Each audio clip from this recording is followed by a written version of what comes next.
Sebanyak 11 desa yang tersebar di 2 kecamatan Kabupaten Aceh Tenggara terendam banjir, yang dipicu intensitas hujan tinggi pada Minggu Mei 2023 kemarin.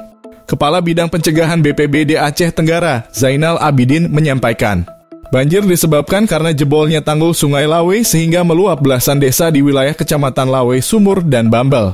Adapun desa yang terdampak banjir di Kecamatan Lawe Sumur yaitu Desa Kuning, Lawe Hijo Metuah, Pinding, Kutabuluh, Likat, dan Desa Rikit.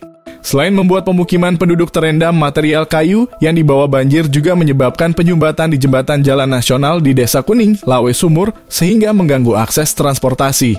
Saat ini, BPBD Aceh Tenggara telah mengerahkan 1 unit alat berat dan 2 unit dump truck ke lokasi untuk membersihkan tumpukan kayu di bawah jembatan tersebut.